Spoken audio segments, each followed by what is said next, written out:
साल वीवो तो इस बार टाटा ने क्यों किया आईपीएल को स्पॉन्सर और नाचते गाते मुस्कुराते इन के पॉप वालों की जिंदगी का ऐसा काला सच जो आपको चौंका देगा। और दूरदर्शन आखिर कैसा हुआ बर्बाद इतना पॉपुलर टीवी चैनल होने के बाद, और पानी में से पेट्रोल कैसे निकाला जाता है, और एक ऐसा परिवार जो आपस में ही करता था शादी जिसकी वजह से उनके बच्चे क्यों दिखते हैं ऐसे, जानने के लिए बने रहिए वीडियो के एंड तक। नंबर 1, आईपीएल की सीरीज फिर से स्टार्ट हो गई है, ये बात आप जानते होंगे। और जब भी आईपीएल का नाम आता है तो वीवो आपके मन में जरूर आता होगा, क्योंकि पिछले कई साल से वीवो जो है वो आईपीएल को स्पॉन्सर कर रहा है और इसकी वजह से वीवो जो है वो इंडिया में बहुत ज्यादा पॉपुलर हुआ है। अगर वो आईपीएल को स्पॉन्सर ना करता तो शायद ये इतना पॉपुलर ना होता। बस आईपीएल को स्पॉन्सर करने से वो इंडिया का सबसे थर्ड फेमस ब्रांड बन गया। लेकिन इस साल आईपीएल को स्पॉन्सर करने से वीवो ने मना कर दिया और इंडिया और चाइना के रिश्ते हाल ही में इतने अच्छे नहीं है। तब टाटा ग्रुप ने आईपीएल को स्पॉन्सर किया और ये हमारे लिए बहुत ज्यादा खुशी की बात होनी चाहिए, क्योंकि आईपीएल इंडियन प्रीमियर लीग है और हमेशा आईपीएल से पहले वीवो आईपीएल आता है, यानी कि चाइना का नाम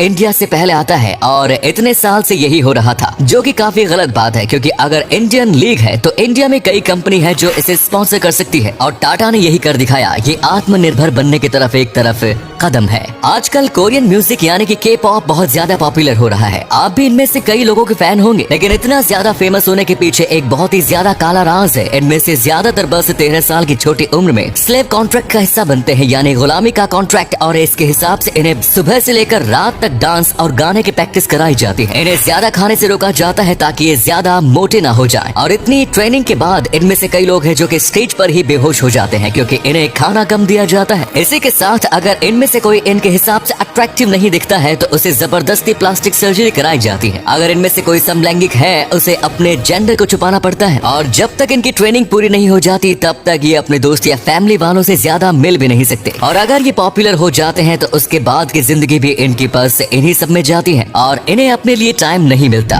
नंबर 3, 90 के दशक का बच्चा दूरदर्शन का नाम जरूर जानता है। यहाँ तक कि आपके पिता से लेकर आपके दादा तक सब लोग दूरदर्शन को जानते होंगे, क्योंकि यही भारत का पहला टीवी चैनल था जिसने भारत को टेलीविजन की दुनिया में लाया। गली मोहल्ले के सारे लोग मिलकर दूरदर्शन देखा करते थे, लेकिन एक वक्त में जब दूरदर्शन सबकी लिस्ट में सबसे ऊपर था, वो आज लिस्ट के बाहर क्यों है, यानी कि आज दूरदर्शन में कोई और क्यों नहीं देखता। दरअसल कई सालों तक राज करने के बाद भारत के मार्केट में कई और चैनल्स आने लगे और दूरदर्शन जो था वो अभी भी पुराने कंटेंट पर ध्यान दे रहा था, जैसे कि हिस्ट्री। वैसे तो लोगों को हिस्ट्री पसंद होती है, लेकिन नई जनरेशन के साथ लोगों को कॉमेडी पसंद आने लगी और तभी ये सारे शो कॉमेडी कंटेंट बनाते थे, जैसे कि सब टीवी और जी टीवी। इसी के साथ दूरदर्शन ने जब शक्तिमान लॉन्च किया तो फिर से वो सबसे पॉपुलर बन चुका था। लेकिन शक्तिमान के जाने के बाद मानव दूरदर्शन के पास कोई खास आइडिया ही नहीं था, इसीलिए वो फ्लॉप हो गया। और इसके फ्लॉप होने के पीछे सरकार का भी थोड़ा बहुत हाथ था, क्योंकि पिछले कुछ सालों में ऐसा लग रहा था जैसे कि ये कोई गवर्नमेंट चैनल हो। नंबर 4, एक बार जरा इस तस्वीर में देखिए। इस तस्वीर में आपको जो भी लोग दिख रहे हैं वो सारे के सारे एक दूसरे के डायरेक्ट रिलेटिव है, यानी कि इसमें से एक बहन है तो एक भाई, और ये सब के सब ऐसे दिखते हैं। दरअसल ये व्हाइटेकर्स परिवार का हिस्सा है। आप कह सकते हो ये परिवार एक तरीके से रईसों का परिवार था। एक वक्त था जब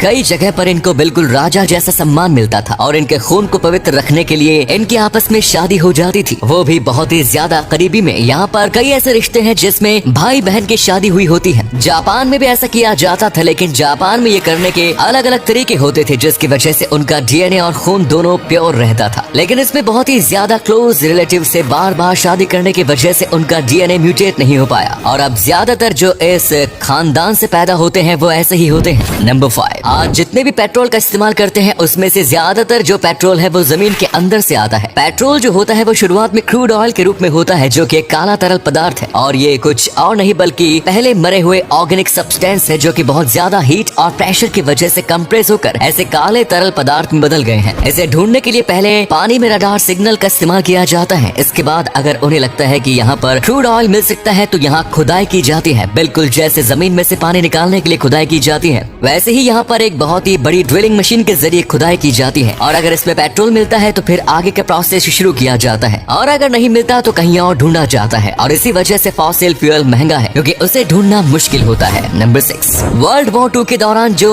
RAF पायलट का दल था और इनकी एक स्पेशल यूनिफॉर्म थी जिसके बटन जो थे वो सबसे ज्यादा स्पेशल थे। नॉर्मल किसी भी आर्मी के सूट से ज्यादा ज्यादा स्पेशल बस ये बटन थे, क्योंकि अगर इन बटन को एक के ऊपर एक रखा जाएगा तो एक मिनी कंपास की तरह काम करेंगे। दरअसल ये खास तरीके के मैग्नेट से बनाया गया था। ये एक प्रकार का इलेक्ट्रोमैग्नेट था। ऐसा इसलिए किया गया ताकि दुश्मनों की लाइन में अगर इनके पायलट के प्लेन को शूट कर दिया जाता है तो ये पायलट का प्लेन जमीन में गिर जाता है और फिर वो इस बटन के जरिए दिशा का पता लगा सकता है और आगे क्या करना है इसके बारे में अच्छे से सोच सकता है। बस इस बटन के जरिए पायलट ये भी तय कर सकता है कि वो इस वक्त कहाँ है और अपने बॉर्डर से कितना ज्यादा दूर होगा। नंबर 7, तमिलनाडु के एक लड़के ने हाल ही में अपनी मनपसंद बाइक ली थी। ये बाइक उसको करीब पिछले 3 साल से लेनी थी और इस बाइक को लेने के लिए वो एक रुपए को जमा कर रहा था। और 1 रुपए से मेरा मतलब है सच्ची में 1 रुपए के सिक्के को जमा कर रहा था। उस बाइक की कीमत करीब 2,60,000 के पास थी और उसने इन सारे पैसों की पेमेंट सिक्कों में की थी। आपको ये सुनकर यकीन नहीं हो रहा होगा, लेकिन ये सारी बातें बिल्कुल सच है। इसके बाद उन लोगों को ये तो चेक करना ही था कि ये पेमेंट पूरी है या नहीं, इसीलिए उन्होंने सारे सिक्कों को काउंट किया और इस सिक्कों को काउंट करने में करीब 10 घंटे का समय लगा। उन्होंने सिक्के को काउंट करने की मशीन का इस्तेमाल किया, इसके बाद भी इतना ज्यादा समय लगा।